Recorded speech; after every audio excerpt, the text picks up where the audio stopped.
Welcome. Thank you for coming. My name is Rabbi Beryl. My wife Chana and I direct the Chabad here in the West Village, and it's an honor and pleasure to have so many new faces and friends for a long time here with us in this room this evening. As we gather here just days before the holiday of Hanukkah, it's especially meaningful to introduce tonight's conversation between the creative engine behind the Hineni, Here I Am series, television producer and cherished member of our community, Neil Goldman, and our distinguished guest, Mitchell Silk.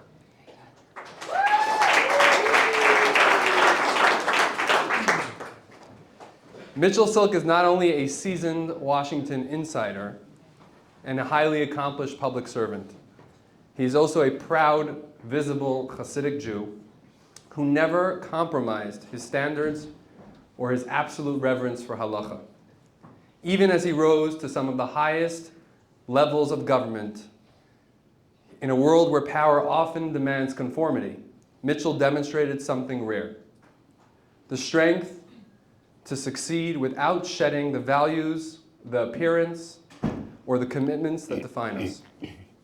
And how fitting that this conversation is happening now in the days leading up to Hanukkah. Hanukkah is not merely a story about oil or miracles. It's a story about identity. The Hellenist Greeks had no issue with Jews existing, so long as they looked and acted like Greeks. Why stand out? Why be different? Blend in, give up your appearances, your dress, your standards. But the Maccabees answered with their lives. We know who we are. They fought to preserve their faith, their traditions, their mitzvahs, their garb, everything that they held sacred. The message of Hanukkah and the Maccabees echoes through every generation, including ours. We cannot be afraid to stand out because of our values. For some, it's wearing a kippah or a Jewish star. For others, it means leaving the office a little early on Friday when that is not typical office procedure. Every Jew has their own Maccabee moment. The choice to live proudly, visibly, and unapologetically as a Jew. Mitchell Silk, our guest tonight, embodies this message. He shows us what it looks like to navigate the heights of competitive, often a power-driven world. While looking exactly as he did when he was a yeshiva bacher, and while living exactly as he always has. His story is not simply one of professional success. It's a lesson of Jewish courage, pride, and authenticity. So before we welcome our guest this evening, please allow me to introduce first a great force for good in the world, a dear friend of mine personally, Harry. Beryl's introduction of me was far too generous, of Moish perfectly appropriate. Moish oversaw the translation and the ongoing publication of the Kedushas Levi. He has written and published and edited volumes on Hasidus, on Jewish ideas, on Torah. He's written his own memoir. He's written a biography of his Rebbe and the rabbinic dynasty he comes from. He's a lawyer who ascended the heights of big law. Was a senior partner in the Hong Kong office. He served in a Senate-confirmed Treasury position. There's nobody more learned or more successful than Moish, and he's been able to bring these things together. And for those of us here who are looking at big careers and thinking about how we can also bring some Torah learning into it, or for those of us who maybe are just thinking about how we can balance other things in our lives, I think there's really nobody who exemplifies that better than Moish, and it felt like I learned this idea this week, and here I am with Moish. So thank you so much. Thank you to Beryl. Thank you to Chabad West Village. I'll hand it over to Neil.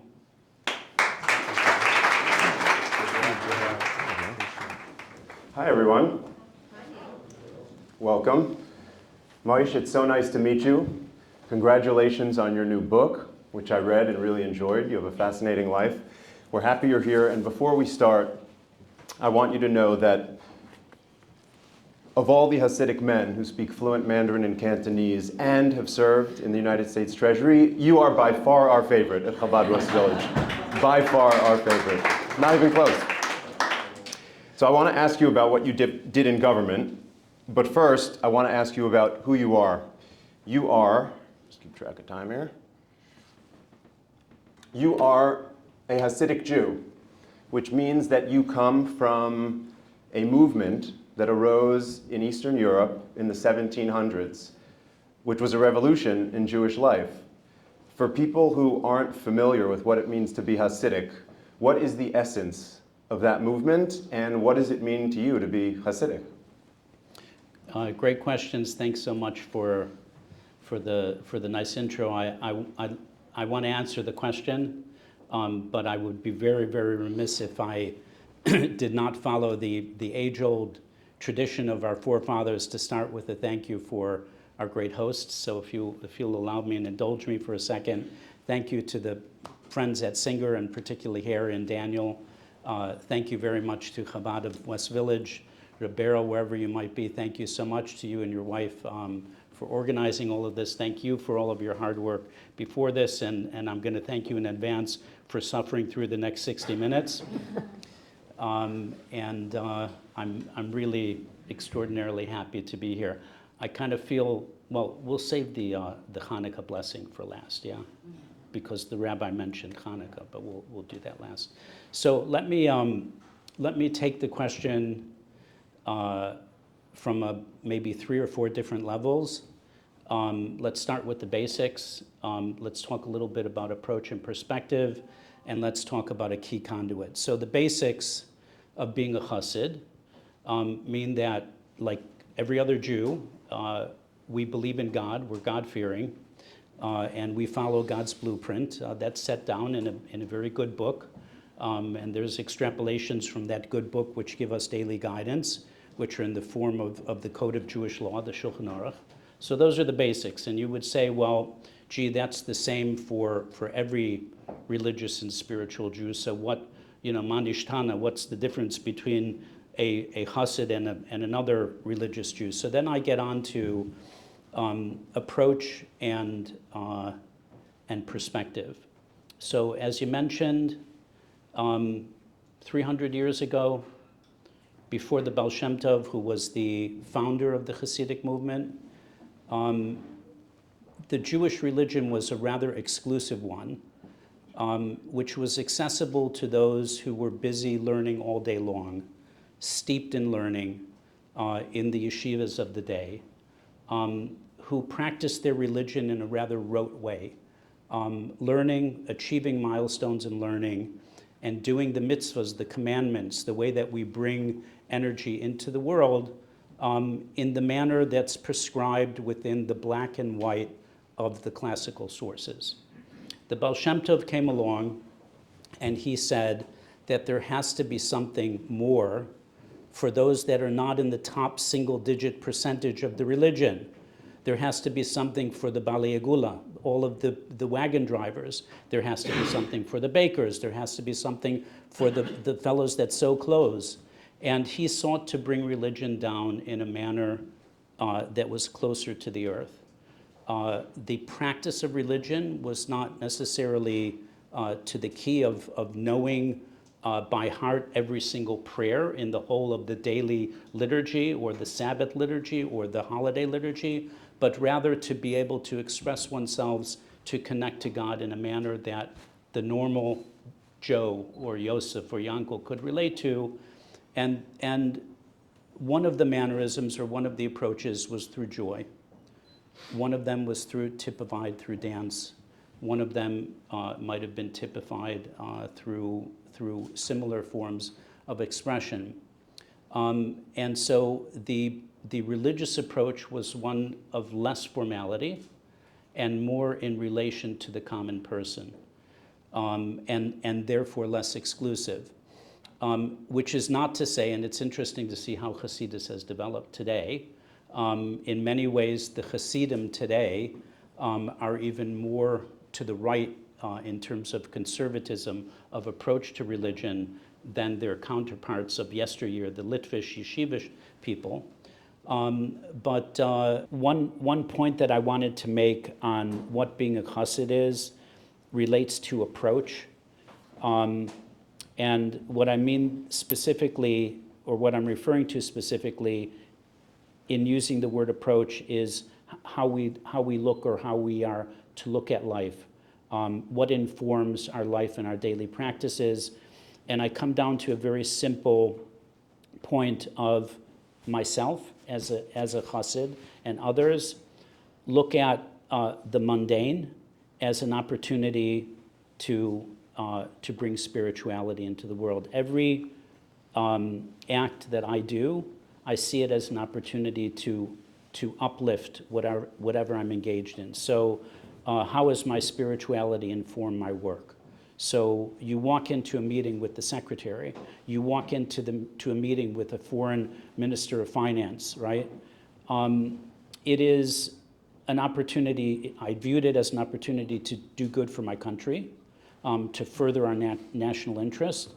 But as you pointed out, I look the way that I look. I wore what I call my uniform every day that I went into the office. The uniform includes a black suit, a white shirt, and a tie.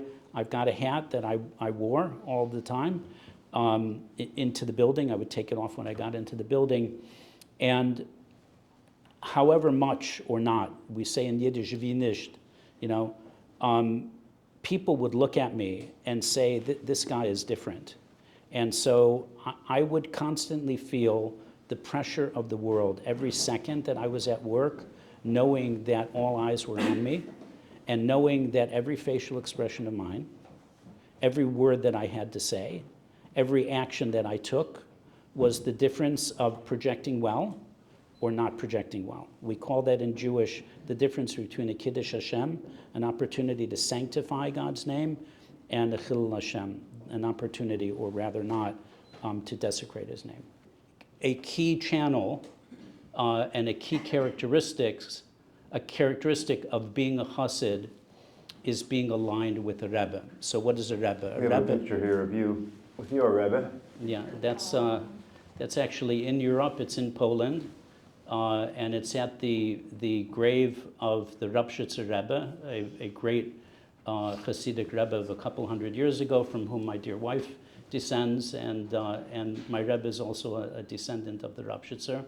But a key element, in addition to approach, difference in approach, one of a more down-to-earth, joyful approach to religion, is the fact that the Rebbe, the grand rabbi of the dynasty, is the conduit for every follower of that Rebbe. And what do I mean by conduit? Simply put, the Rebbe serves the function of bringing God closer to those that cannot access him as the Rebbe can. So obviously he's operating on a much higher spiritual level. And he also, conversely, serves the function of bringing all of us closer upstairs. And so my best analogy is to describe a Rebbe as a step-up and a step-down transformer. When you're a project finance lawyer, particularly one that focuses in energy, if you're a hammer, everything looks at it like a nail. So a step-up and a step-down transformer is the equipment that's used to regulate voltage from a very high voltage to a voltage that we can use to plug into the wall, and vice versa. So I think of the Rebbe as a step-up transformer for me. We have another picture you sent me, which I love, in the spirit of Hanukkah. This is your Rebbe. You said it's a tradition of the Nadvorna Rebbe to play violin, which I love. One of the most formative figures in your life, to whom you dedicate this book, is your maternal grandfather, your Zayde Max friend, Meshulam Menschenfreund. And here he is with your grandmother. What was he like, and how did he shape the person you've become? So it's pretty interesting. I knew him as Zaidi. I knew my grandmother as Bobby. And they were my grandparents. Every experience and every exposure that I had to them was one of extraordinary warmth. That's what I knew from them. And I had really no concept of what my grandfather was all about until he passed away. I didn't realize and appreciate the scholar that he was. He was extraordinarily learned in Jewish sources, but he also taught himself languages, disciplines of learning on his own. And he was also a doer. By trade, he was an embroiderer. He was born in a small shtetl, a village called Nadvorna, which is at the westernmost tip of Ukraine in the foothills of the Carpathians. And that's the type of chassid you are. When people say, what kind of chassid is Moish Silk? A Nadvorna chassid. Is that accurate? I identify as following the Nadvorna traditions. I identify with the Rebbe that was on the screen as my Rebbe, but not exclusively. I'm a chassid of all Rebbes, well, most Rebbes, not all of them. It's a couple that, but I find attraction to all forms of Hasidus. I lived in Hong Kong, which we're going to get onto, for 13 years, and for those 13 years I davened and was the gabbai in the Lubavitcher Shul in Hong Kong. And I had the great opportunity to learn a lot of Chabad Hasidus. I completed a siyum on Sefer Tanya twice when I was there, and learned much. Tanya being the central book in the central philosophical source of Chabad Hasidus. I hope that the rabbi is not going to correct me on that. And your grandfather, so he grew up in Western Ukraine and he moved to the United States. He came in 1920 when he was 20 years old. He didn't speak English. He was very, very small in stature, 5'2". But in my eyes, he was the greatest and the biggest giant in the whole world. And I look back at papers that we have, writings of his, reports of what he did, and it confounds me. I can't understand how he did what he did. So, for example, or why. There are a couple of large government housing projects in Chicago, just as we have, for example, in the Lower East Side, and one of them is the Jane Addams Project. And my grandfather was one of the key forces behind getting that project off of the ground through lobbying a lot of government offices. It was a complex that provided subsidized housing not for just Eastern European immigrant Jews, but also for all other immigrants that came from Europe. And I say to myself, I ask myself very frequently, how is it possible that he got involved? How is it possible that he was successful? But I see him serving not just our people, but people who were in need, and that has been a great inspiration for me. Speaking of service, how does a Hasidic guy become fluent in Mandarin and Cantonese and find his way to the United States Department of the Treasury? And here you are getting sworn in. I thought that you were getting sworn in on The Art of the Deal by Donald Trump, but you told me it was another book. Tell me about how you made your way to the United States government and what you remember about getting sworn in over here. Yeah, so listen, it's all about focus. When I was like 13 or 14, I had my eye on a senior position in government, and I knew that the first step had to be to work as a dishwasher and a busboy in a Chinese restaurant. Like that, so you gotta like know the stepping stones, and you gotta have the path. And the slightly flippant response is just to highlight my career progression and the progression of my life. To put it really simply, if I were to work through every step of progression, from the back of a Chinese restaurant to the front of house of a Chinese restaurant, to my language, formal career in studying Chinese, to my college, to my law school, to my getting my first job on Wall Street, to going to Hong Kong, coming back, and then getting into Treasury. It is a string of events that I can explain through only two words. One of them is providence, and these are two of my 4 Ps in my book. One of them is providence. We have a term in Jewish which is hashgacha pratis, divine providence, and the other is perseverance. It was a lot of hard work. And I can see the hand of God in every step that I took leading to the next step, which ultimately led to my being appointed by the president and confirmed by the Senate to serve as in the greatest job that I ever had in my life as the Assistant Secretary for International Markets at the Treasury. And just to run through it in a very, very quick canter, my family circumstances required that I felt that I needed to go out to work to help my mother. She was a single mother. I had 2 sisters at home. And This was in Florida, right? We had moved from Chicago to Florida in the early 70s, and this was still the early 70s. And I decided that I needed to go out to work for pocket money to help my mother. I had a couple of friends that had just moved into our neighborhood, emigrated from Hong Kong to the States, family of 5 kids. There were 3 boys in my immediate age group. And I was trying to help them get acclimated to the United States and learn a little bit of English, learn about how things worked in America. That led to my dishwasher job. My dishwasher and prep cook job, where I would cut up 100-pound sacks of cabbage and onions, led to my being promoted to busboy. And then I finally got my big break, and I had the opportunity to work as a waiter. And I realized pretty early on that if I wanted to maximize my earning potential through tips, I needed to get food out quickly and hot for my customers. And the only way to do that with kitchen staff that only spoke Chinese was to learn the local lingo. So I spent a couple of years driving my friends crazy. How do you say this? How do you say this? How do you say this? And I became pretty fluent in Cantonese. One fine day, I woke up to a very rude awakening and learned that there was more than 1 dialect of Chinese. There were actually 8. And because of socio-historic reasons, 96% of the Chinese at the time in America spoke Cantonese, but only 4 to 5% spoke Cantonese in the mainland. And so I then realized that if I wanted a career in China, which I felt at the time I did, that I would need to learn Mandarin.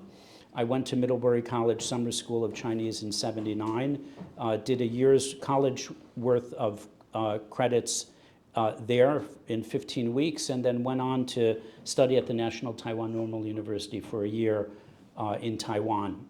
I came back and transferred into Georgetown School of Foreign Service. I was fully fluent in 2 dialects of Chinese. And one thing led to another. I decided that I wanted a career in some functional area, banking, finance, law, accounting, where I could put my China skills to use. One of my mentors introduced me to the person who was then the leading force and expert in Chinese law in America, who was at the University of Maryland Law School. I ended up going to law school there, spent 3 years with this professor, made a name for myself, and that made me attractive to Wall Street firms that were looking for lawyers that had China skills as China was starting to open up to the West.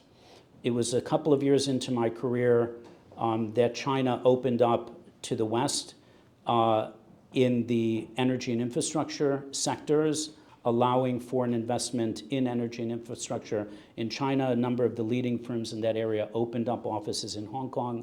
A headhunter approached me. I had an interview. The interview went smashingly well on my Chinese language and Chinese law skills. When they asked me about my background in energy and power, I was very truthful in my response. I said that I did, one deal on the periphery that was in the power sector as a second-year associate, so not too much experience, pushing a little bit of paper.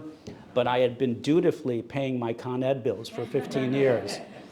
And I got the job, and that led to a great spell in Hong Kong for 13 years. And I came back to the States, and it was in 2017 when President Trump was elected, and one of my former partners was appointed to a senior position in Treasury. I mentioned to him that I was interested in serving, and I immediately got an interview because the secretary and the undersecretary under which I served, David Malpass, were very interested in having somebody senior at Treasury who had both China and infrastructure skills, because those were 2 policy priorities for the president. And I was hired, and the rest was history. And I go through the length of all of that detail just to show that it was either event of happenstance after happenstance after happenstance, or event of providence after providence after providence that led me from the back of a Chinese restaurant to the Treasury Department. I ascribe to the providence explanation. That's what a God-fearing person would say. Of course, it's easy to say that, as many people have pointed out to me, but I truly believe that. I am not going to let this opportunity pass for us to hear a Chassid speak some Chinese. Is there a Chinese proverb you remember that you could share with us, or something you could let us hear you say in either Mandarin or Cantonese? 白日依山尽，黄河入海流，欲穷千里目，更上一层楼. Don't tell me you guys have heard this joke before. What does that mean? That is a Tang Dynasty poem, which means that the white sun sets over the mountains, the yellow river flows into the sea, and the writer is sitting in a pagoda in the central plains of China, which are very flat. If you would like to see 1,000 li further into the horizon, you need to go up one additional level in the pagoda. Philosophically, what that means is that if you want to get a different perspective on an issue, you need to look at the issue from a different level, a different perspective, just like taking a crystal and turning it and looking at different infractions of the crystal. But that's what I can share with you in Chinese tonight. I believe you, but there is part of me that's thinking of the Seinfeld episode when Elaine goes to the Korean nail salon, and you could be saying, these questions are preposterous, and nobody would have any idea. So the Treasury was founded in 1789 by Alexander Hamilton, essentially manages our country's money. What exactly was your role in the Treasury? And here you are in your office, super cool. You could see the east gate of the White House in the background on the right-hand side. What was your job in the Treasury? Well, let me tell all of our friends a little bit about the room before I get to the boring details of my job. So behind me, directly behind me, is an etching, an original etching from 1863. It's an etching, can't really see it very well because of the glare, of President Lincoln. In the background of President Lincoln, in the middle of the etching, is the Emancipation Proclamation. The four corners have his four generals, and then his cabinet is around the circle, and that hung, I was very proud to have that hanging over my head every day that I went into the office. I made a reproduction of it, and I have a big, beautiful copy in my house, and gave a bunch of them away. If people ask me nicely, I can see if I can, print a few more lithos of it. That picture, interestingly, I understand, was taken out of my office because the secretary wanted it. So if any of you go to see Secretary Besant, you can ask him why he stole my picture. The East Gate was literally a stone's throw away from my office. I would see all of the foreign dignitaries exiting, including Bibi and Sarah when they left the White House after meeting with the president. And why do I say a stone's throw? Because I'm pretty sure that if I would have tried to throw a stone across, I would have hit the East Gate. I never tried for two reasons. Those windows that you see there, they're locked shut for security reasons, so I can never jigger one open. But I never really was minded to, because I could see within clear vision the snipers on top of the White House. I didn't really want to mess with them. My job as the Assistant Secretary for International Markets was to look after all of the functional offices on the international side of the House and Treasury. The House is divided, then it was divided into two areas. Slightly midway through my tenure, we got an additional statutory office for investment security, which are the folks that look after FIRMA, the CFIUS investment security approvals for foreign investors coming into the United States. But the main house was divided into 4 or 5 offices that were functional, and then 4 or 5 offices that were regional. So there was another assistant secretary that looked after each of the regions.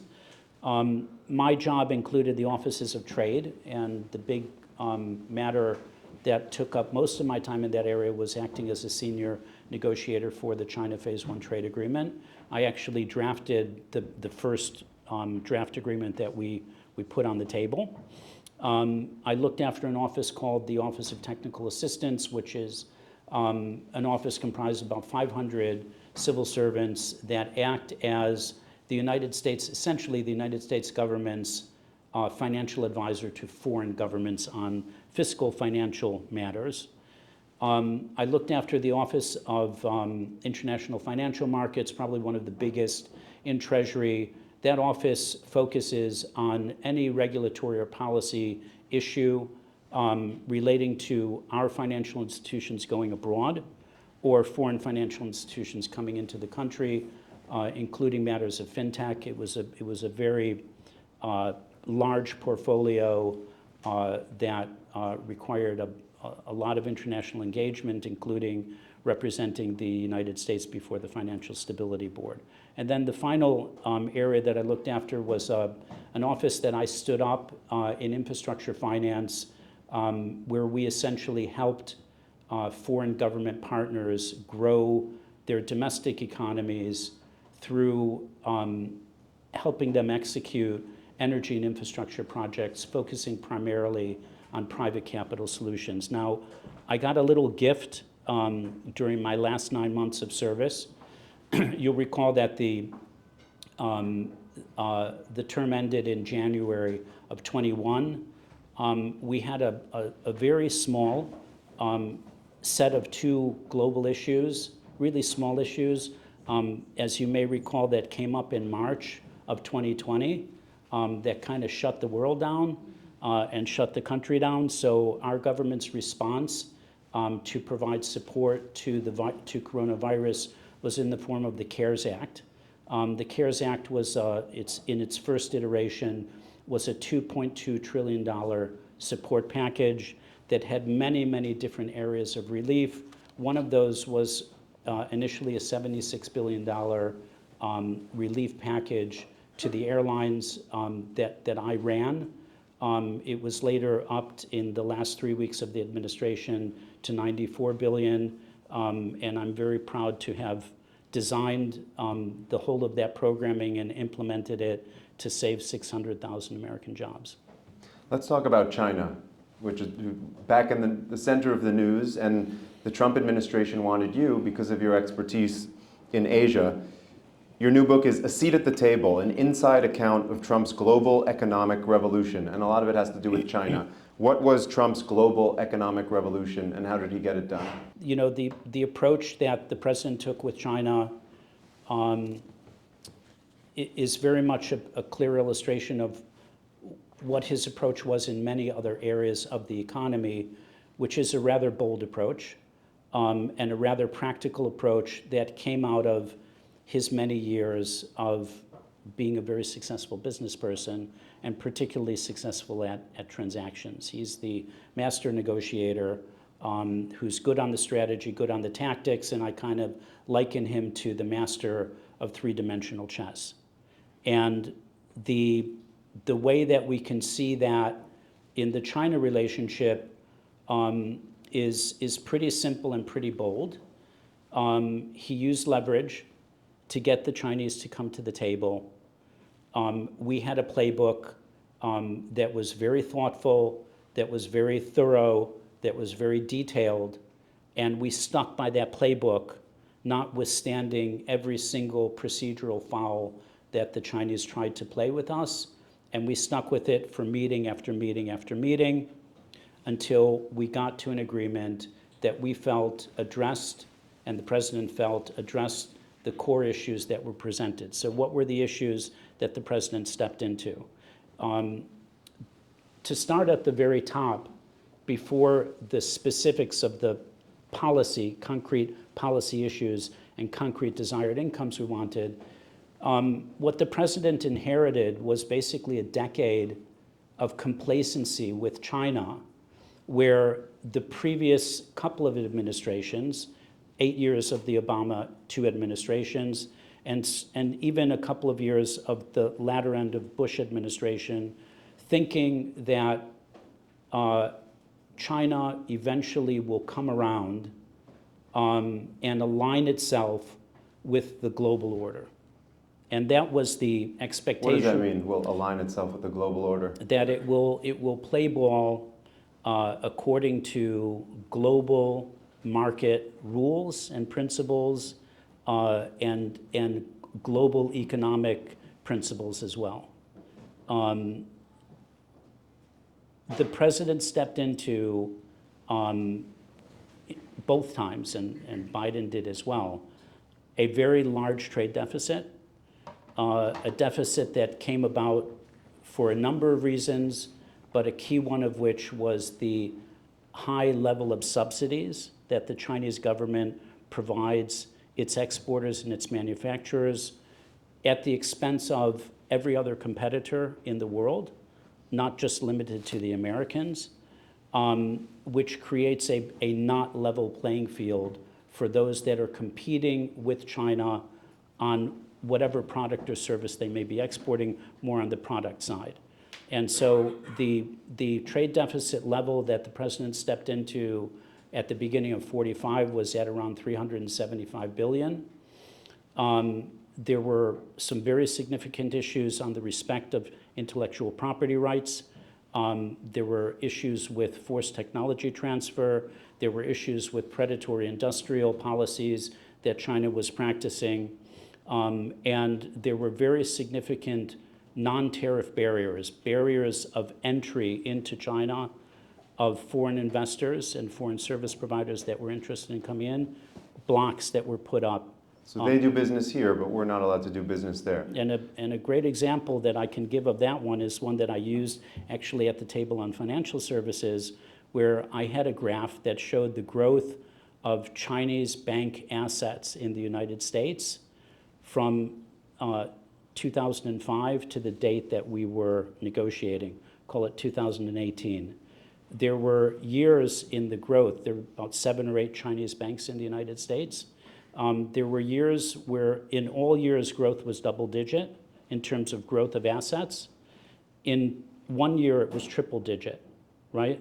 And so I would show them how free our markets were to all foreign financial institutions that wanted to come in and who came in. And I would compare that against the single digit growth of foreign financial institutions into the United States. What's the worst of it? You're an insider. You have, as the title of your book indicates, you had a seat at the table. What is the most adversarial or predatory or enemy-like behavior that China has taken towards the United States, either while you were there or as you watch United States-China relations since?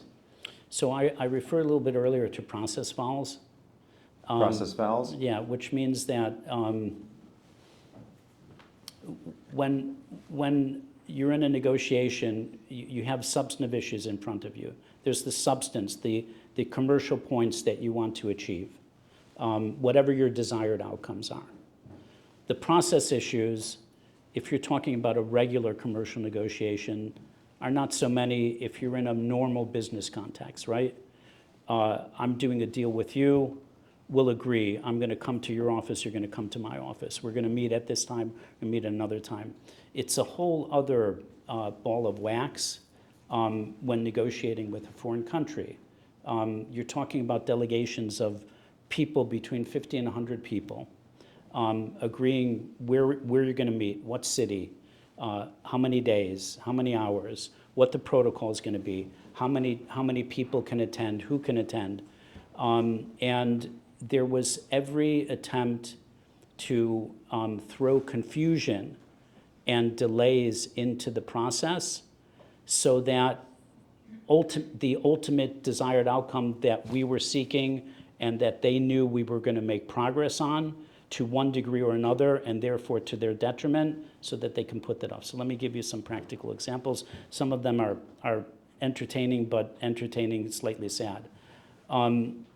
As I said a little bit earlier, I drafted the first agreement that we tabled. That went through an interagency review of many weeks. We had agreed on the first round of negotiations. They were going to take place in Beijing. about 2 to 3 weeks prior to those meetings, we sent over our proposed draft in English and in Chinese to give the Chinese sufficient time to review the draft and to formulate a position so that we could have meaningful dialogue. We flew all the way over to China, okay, on military air, Secretary Mnuchin, USTR Ambassador Lighthizer, Secretary of Commerce Wilbur Ross, Peter Navarro. There were about 50 people on the plane, and there were another 50 people at the embassy on the ground in Beijing. We landed in the morning, and we went immediately to the embassy for a meeting. Our local staff at the embassy, the first thing that they did was to give us a document that the Chinese had delivered 2 hours prior, which was their response and proposed draft to use for a negotiation an hour later at the negotiations. And the document was in Chinese only, okay? And who speaks fluent Mandarin and Cantonese? And so I had the great honor of sitting with the secretary as we were whizzing down the street, and I talk about this in the book. Here you guys are. This was him giving you an award for your service later on. Yeah, and I had all of like 15 minutes to translate this 12 or 13 page document in Chinese. I'll never forget getting caught up on the technical term for poultry. One character, which I just got stuck on, and there I was schwitzing away, zipping down the street in Beijing. But that's an example of a process foul. Another process foul that we experienced later in the day. Is that stuff so bad, though? I feel like the bad stuff is they steal our technology and replicate it in China, or... Well, that's the root cause of the issue that we were there to negotiate, but the like fix... They make electric vehicles now, they make so much better than us, and you mentioned earlier that Trump was a master of 3D chess, and you write about his global economic revolution, and when I was thinking about our conversation this morning, I thought I ought to ask Moish how the revolution's going, because articles across the spectrum, more liberal outlets, more conservative outlets, say that China is winning the trade war. They're not buying $12 billion of soybeans from our farmers that they used to. The president was in Pennsylvania yesterday meeting about affordability. China's taking the stuff that they used to send us and sending it to Africa and Latin America and other countries. How is this revolution going, do you think? And do you still think that, well, what do you make of the United States-China trade war at the moment? It's on a different footing than it was during Trump 45. My firm view is that we're making progress, and my firm view is that it's going to take a while based on the experience, the very concrete experiences that we had on the negotiations during 45, simply because the issues are large, they're very complex. The push and pull factors, China's leverage versus our leverage, have become larger. What is the strongest leverage? Like, what's the hardest punch the United States could throw at China, and what's the hardest economic punch they could throw at us? So there's been a series of leverage plays. We didn't see much leverage play coming back out of the Chinese during the phase one negotiations. Not to say that they didn't have any, and they did play some games, but you know, on our side, our biggest piece of leverage was and continues to be tariffs, economic pain. There are a couple of dimensions of the impact of tariffs, not only on the Chinese, that one needs to look at. We had TikTok, which was a very strong leverage point that the president used. And there are a couple of other pressure points relating to tariffs that we can impose at ports, relating to specifically to ships and shipbuilding that have come out partially.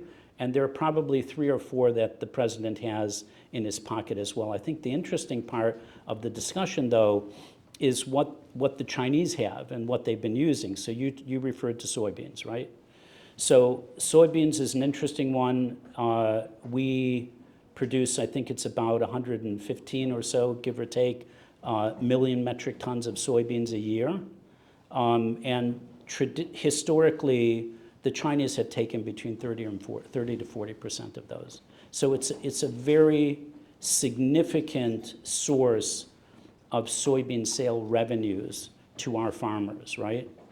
And the Chinese took the very bold move to say to the president, we're not going to buy.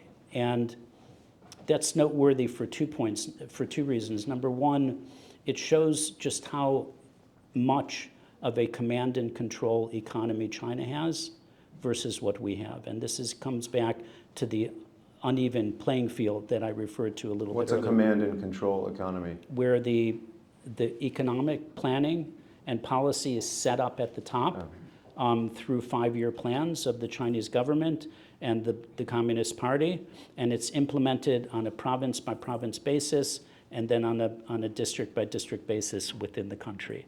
So largely, China operates according to a plan, an economic plan that is set at the top. There's been levels of decentralization, but as relevant to the soybean issue, all of the major purchasers are state-owned enterprises, controlled and owned by the top of the government. And so it's very easy for them to push a button and impose not just economic pain on the US, but also political pain, because they know how politically important to the president, to any president, those districts where the soybean farmers are to voting. Right. As you're renegotiating the United States trade deals with China, and as you are implementing the CARES Act, essentially ensuring that the United States economy doesn't crumble after this coronavirus, you were doing all this wearing a yarmulke with a beard. What was your experience like working in American government as an observant Jew? And were there times when your faith or your observance clashed with your job? I can say thankfully that my religion, I don't know about my appearance, but definitely my religion and my religious practices never got in the way of my job. I mean, generally speaking, you know, I can think of 2 points where there may have been issues, one where there definitely was an issue, but I want to answer the question by saying, like, virtually no issues whatsoever. My caveats are that, you know, of my 4 Ps that I talk about in the book, one of them is personal touch. I used a lot of our skills of cultivating personal relationships with my counterparts from foreign governments. Food diplomacy. Food diplomacy, right? But another dimension of that personal touch is that it's rather hard for me to take every situation seriously, even when there are very significant consequences, and I always like to use a little bit of humor or a lot of humor. It typically tends to be Jewish humor, not exclusively.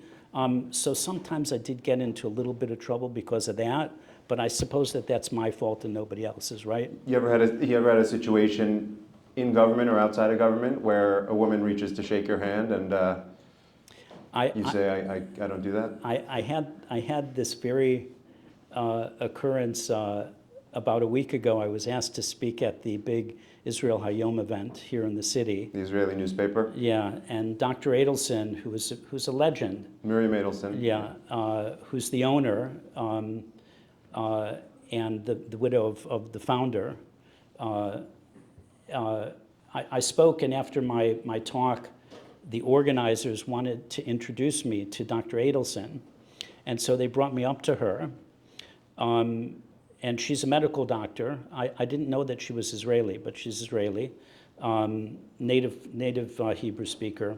And as soon as I walked up, she put her hand out, and I felt like I was in a little bit of a, you know, awkward situation because we were in a very, very public place, and I was representing myself, my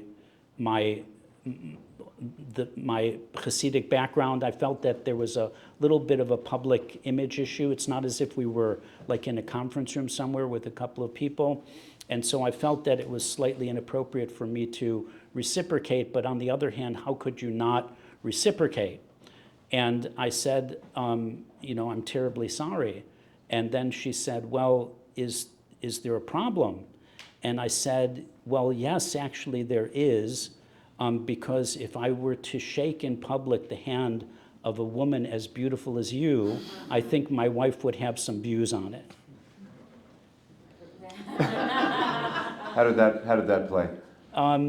Well, she's Israeli, and so she said, well, I'm a medical doctor, and I touch people every day, and I didn't feel it would be so appropriate to say, well, I didn't come here, doctor, for my proctology exam. So, I said, well, my wife's a doctor as well, and, whatever. We parted okay. We were okay by the end of it.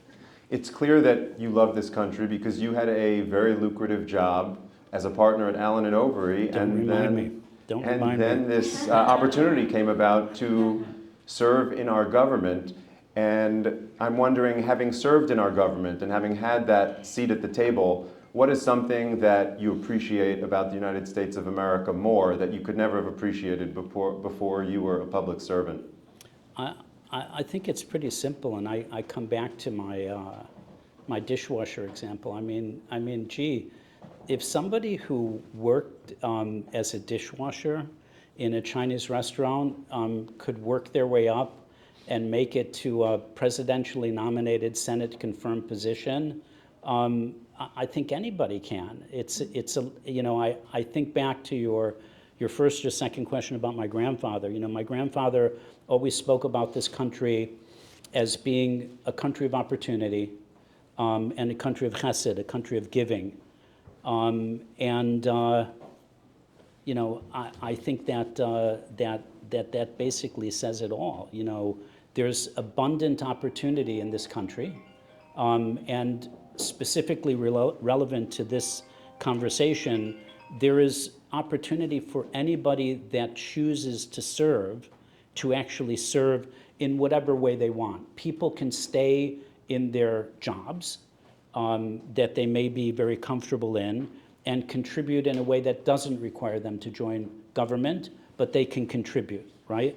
And people can also go all the way and leave their positions and go into government, as I did for a limited period of time, and serve in a more direct and a more meaningful way. And you can make a difference. And that's one of the reasons why one of the three dimensions that we chose the title, A Seat at the Table. It's not just limited at the highest level of the president giving the United States a seat at the table through formative policy that's good for the United States. And it's not just about my having had a seat at the table, particularly using food diplomacy, but thirdly and importantly, it's to say that everybody has the opportunity to have a seat at the table. I asked you for some pictures of you and your family in the Treasury, in the White House. I absolutely love these. I felt so patriotic. This is you and some of your kids in Treasury. And I mean, the fact that you could be in the halls of power and Hasidic family with payas and everything. This is in the White House, I think. Yep. There's George Washington behind some of your kids. Just fantastic. What was it like sharing this with your family? Well, I kind of felt, I would always think to myself throughout the whole day, I wish my parents were still alive so they can see me here. I wish my kids and my wife could, I wish I could tell them about a lot of the stuff that I did that I couldn't tell them about.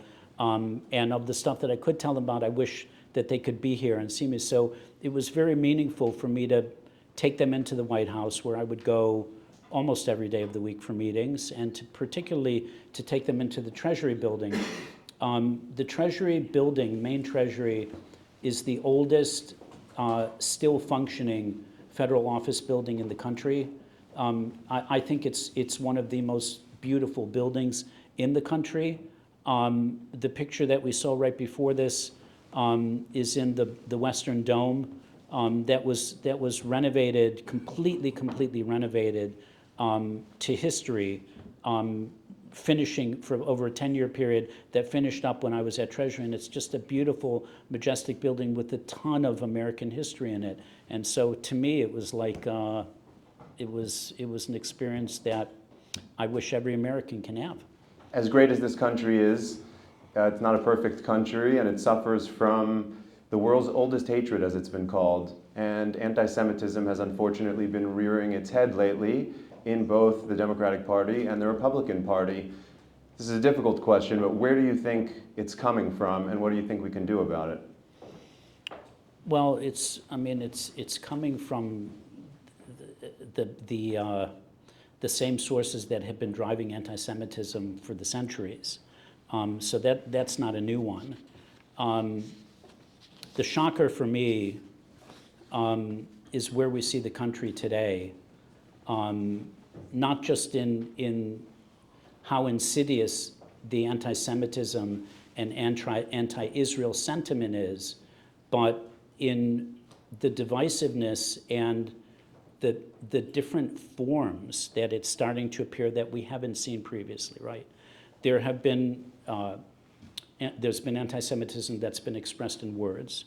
There's been a ton of anti-Semitism that has been expressed in physical violence. Alarmingly, right, today. What's different today? Alarmingly today, on physical violence are the numbers. We're up triple-digit percentages year on year. 140% this year over last year in terms of anti-Semitic incidents that involve physical or bodily harm, okay? But what is of greater concern to me are areas that I tend to work, more closely in, let's call it finance.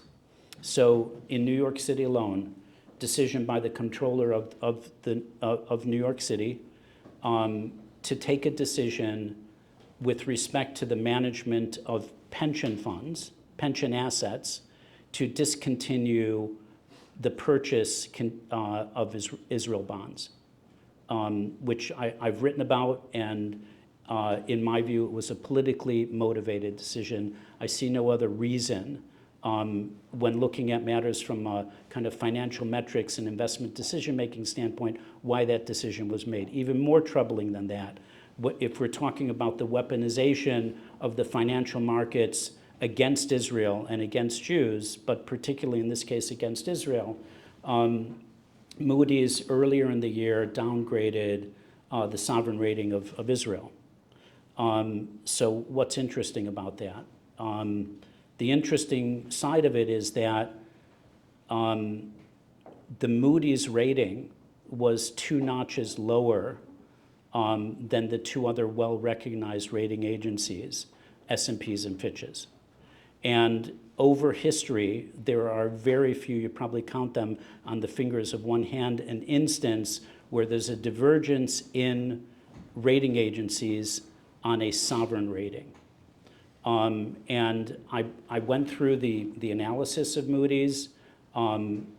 They had attached very significant weight to political factors, which tend to take a lower level ranking in the round in fixing a rating, and that troubles me. I'm changing gears here a little bit, but my favorite part of this whole book, and there was a lot of riveting stuff about China and about responding to the pandemic, I absolutely loved your description of life in Borough Park and what you would come home to after your week in Washington. What is life like in Borough Park, and what is Moish Silk's perfect day for someone who hasn't been to Borough Park? Where are we eating? What are we visiting? Give us a curated, beautiful day in Borough Park. Well, every day in Borough Park starts at the mikvah. So for those of you not in the know, that's a ritual bath. All men go to the ritual bath in the morning to purify themselves before prayers. And I guess most men will say that they go for ritual purposes, but we all know the reason why they go is to get the scoop on what's going on in current events. So, as the story goes, in the Bush administration, President Bush had a Jewish advisor. His name was Ari. And the president asked Ari, Ari, how is it that you Jews know everything before it happens? How do you know? He said, well, Mr. President, let me tell you, we have such a thing. It's called the mikveh, ritual bath, and people go there in the morning to purify them, but they get the news. He said, I don't believe you. So Unga was the following week. The president was going to be giving a speech at the United Nations. At the General Assembly. Yeah, United Nations General Assembly. And Ari arranged for the president to visit a mikveh in Williamsburg. That's where the Satmar Hasidim are. Satmar, the grand rabbi, was called Yoel. So the Satmars we refer to as Yoelis. So they dressed up the president and, black suit, white shirt, black hat, took him down to Lee Avenue to the mikveh around 6 in the morning. And the president went down, and there were two Yoelis there. And one of them turned to the president as he walked in, and he says, "The Herst, as the president kimt hand. Have you heard the news? The president's coming today to the mikveh." So, let me start like a broad brush painting. Like, where else could you live, and a comparison? Where else could you live in the world where you feel like you're in the shtetl? Where you feel like you're in the village that your grandfather grew up in? To me, and this may not turn others in the room on, but to me it turns me on. I absolutely love the feeling of living in a place where you might ask somebody, how long is it going to take you to get from point A to point B? And they will say to you, well, if you take a car, it'll take you 10 minutes. But if you were to go by a gula, by horse and wagon, it takes you this much time. Yeah. We have all of the comforts, every single type of infrastructure that you can imagine, from food to education to this or that. So to me, it's a real life. It's a life that my grandparents and those before them lived, and I enjoy that immensely. I enjoy the warmth. I enjoy the benefits. I want to come back to the benefits, but before I do that, let me set the stage by giving a little bit of a comparison. So during the time that I was in Washington, my wife and the younger kids stayed in Borough Park. They had their schools. And we bought a place in Washington, which was, a block away from the Chabad shul there, Rabbi Shem Tov. And it was in the Kalorama district, which for those of you who have not been to Washington, it's a beautiful diplomatic neighborhood. Beautiful houses, calm, quiet, lovely landscaping. And I would go out to shul every morning, early in the morning, very few to no people on the street, and it was just absolutely stunning, beautiful, the physical side of the serene streets. But it's very, very different from taking the 2-minute walk that I had in Washington to shul and the 2-minute walk that I have in Borough Park to shul. Because when I leave my house in Borough Park, our physical surroundings may not be nearly as beautiful, but the spiritual essence of just walking on the street in Borough Park, to me, is extraordinarily energizing. You paint such a beautiful picture. If it's all right, I want to share with the audience just a passage or two, which I had marked when I was reading it. You're talking about going to Washington, D.C. for these 3.5 years, and you write, "For 3.5 years, I traded the cacophony of Yiddish conversations, squealing school buses, the creak of strollers navigating uneven sidewalks, and the screeching of the subway overhead, its sharp cry dulled only by the not infrequent blare of the volunteer ambulance service Hatzalah, manned by a veritable army of volunteer EMTs who provide among the fastest response times in the nation, for the sterile calm of Washington, D.C. In the halls of the Treasury Department, the work was urgent, weighty, and filled with purpose, but it was far removed from the tapestry of sounds and scents of my neighborhood. I miss the sound of life spilling out of Borough Park streets, the laughter of children darting between mothers with their arms full of groceries, the clamor of car horns and the endless dance of traffic, and the sweet aroma of challah, cakes, cookies, bagels, you name it, wafting from corner bakeries, mingling with the distinct scent of the neighborhood's bookstores, bringing with svarim. More than the streets, I miss the familiar sights and sounds of home. My devoted wife, who was left to look after the 3 of our 8 children still at home, while also tirelessly serving the community as a physician assistant, was my greatest partner and my deepest longing during the week. I miss the pitter-patter and sometimes thuds of our children's feet racing through the house, their giggles and occasional screams, filling the air as they played and of course fought together, and the soft murmur of our older boys as they studied our holy texts, their voices rising and falling like a melody from another time. The house itself seemed to hold its own rhythm, from the warm smells of my wife's home-cooked meals to the gentle hum of family life, its love and devotion palpable in every corner. It was this warmth, this wholeness, that lingered in my mind when the quiet of Washington or weightiness of work seemed too much to bear. And then you write, then Thursday evening would arrive, and with it, the commute home. The train ride back to Borough Park felt like an ascent, not just geographically, but spiritually. I love that. Thank you. One last thing, I have to ask you about a labor of love, a project that on and off was 30 years in the making, which is that you oversaw the translation of one of the Hasidic classic works called the Kedushas Levi. Tell us briefly about this book, how you arrived at translating it, and what it was like after 30 years when in August 2023 you held this book. This is the Kedushas Levi on Genesis in your hands for the first time.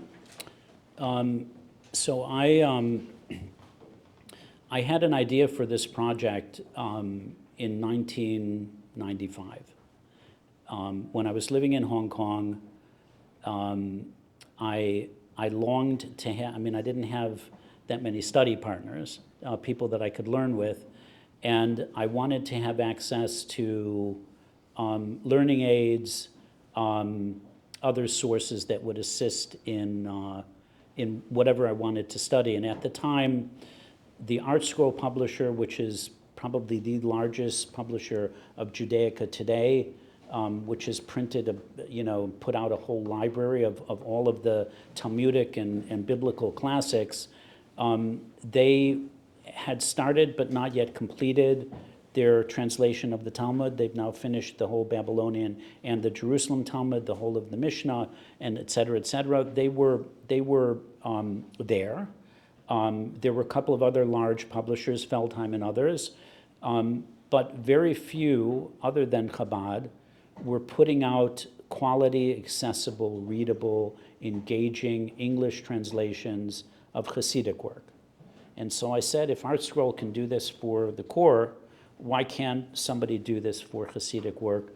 And I wanted to start with a translation of the Hasidic commentary of our dynasty's Rebbe, which is a book called Maimer Mordechai, speakings or talks from Mordechai, which is our first Rebbe. And I actually had, I worked on a translation of that book and completed it, but I recognized that our Hasidus is not a particularly consequential one, it's not a particularly large one, and I reckon that in addition to myself, maybe 4 or 5 other people might be interested in having English translation. And so my view was that if I wanted to do something of a series of Hasidic classics, we really needed to start with something big. As you mentioned, the Kedushas Levi is the most widely studied Hasidic commentary on Bible. So I figured we should start there. And you went to the grave of the author and had an experience there that... And that was one of the triggers. I took a trip in 1995. We visited the burial sites of many of the holy masters. The Kedushas Levi was one of them. As I'm sure you'll all be aware, in these resting places, typically there will be a light, a ner neshama, that is kept on at all times. In Europe, they're all candles or wicks in oil. At the gravesite of the Kedushas Levi, the light was out. It was a large glass container of oil. There was a wick. For those of you that are not, PhDs in physics, fire actually requires oxygen in order to burn. And this wick didn't have a holder, so the wick was caught on the side. And every time I tried to light it, because I hadn't completed my PhD in physics before that trip, so every time I tried to light it, the light kept going off, kept going out. And so that was a little bit of a spur, a trigger. So your translation of the Berdichever's Kedushas Levi was your way of metaphorically keeping the flame lit. Exactly. Is there something that the Kedushas Levi says about the holiday of Hanukkah that you might be able to share with us before we open up to questions to the audience? In this very volume, there's a whole section of about 20 or so thoughts that the Kedushas Levi shares with us on Hanukkah, and I will just give a really short one. It's a pretty simple thought, and it's a thought that is brought out by many of the masters, not limited to Hasidic masters, and it's a thought that compares two of the events of Hanukkah. One of them being tragedy, one of them being potential extinction, and the others being responses or what may come out of that act. So on the one hand, we had an event of Hanukkah, the Kedushas Levi points out, where the Greeks tried to extinguish us. It was a tragedy. They attacked physically, they attacked spiritually, but out of that came a small light. And that light represents something much larger than the one small light that burned for 8 days in the view of the Kedushas Levi. That light represents the strength that each of us have to bring good into the world. And so the Kedushas Levi says that this light that was brought in response to destruction, in response to attack, in response to tragedy, is a light that we all have to focus on, because that light will be a counter position to what came to us. And the way that we light that light is through keep that light burning and ensure that the light grows even more radiant than it is through simple things like attaching ourselves to upstairs, through simple actions of study, through simple actions of good deed. Thank you very much. I'd like a couple of thank yous before we open up our book signing in the library. Thank you guys all for coming tonight. The speaker series is so meaningful because it brings the community together. You guys are all here tonight. Thank you to the Paul Singer Foundation for making tonight possible, specifically to our dear friends Harry Cohn, Ethan Shire, Ali Organ, who helped organize this evening. We appreciate your support. Thank you to our friend Heather Cochlone, who helped with the PowerPoint. Thank you to our camera crew, Stephen Mallet, who's in India at the moment, Yaniv Roca, back by popular demand after the Patricia Heaton event, Arthur Pingree, making his debut. Thank you very much. Thank you to Rafi Kalani for connecting us with Arthur. Thank you to Eliran Raviv, who asked not to be thanked. Thank you to Mark Kalkano, our security guard. Thank you, as always, to Rabbi Beryl and Chana Gurevich, who have taken their Hasidic flame and kindled the souls of so many Jewish people in New York City through Chabad West Village. And of course, the reason we are all here tonight, the first Hasidic man confirmed by the Senate for a senior role in U.S. government, a Nadvorna Chassid, a mensch, and an American patriot. Ladies and gentlemen, please give a warm round of applause for Mr. Moish Silk.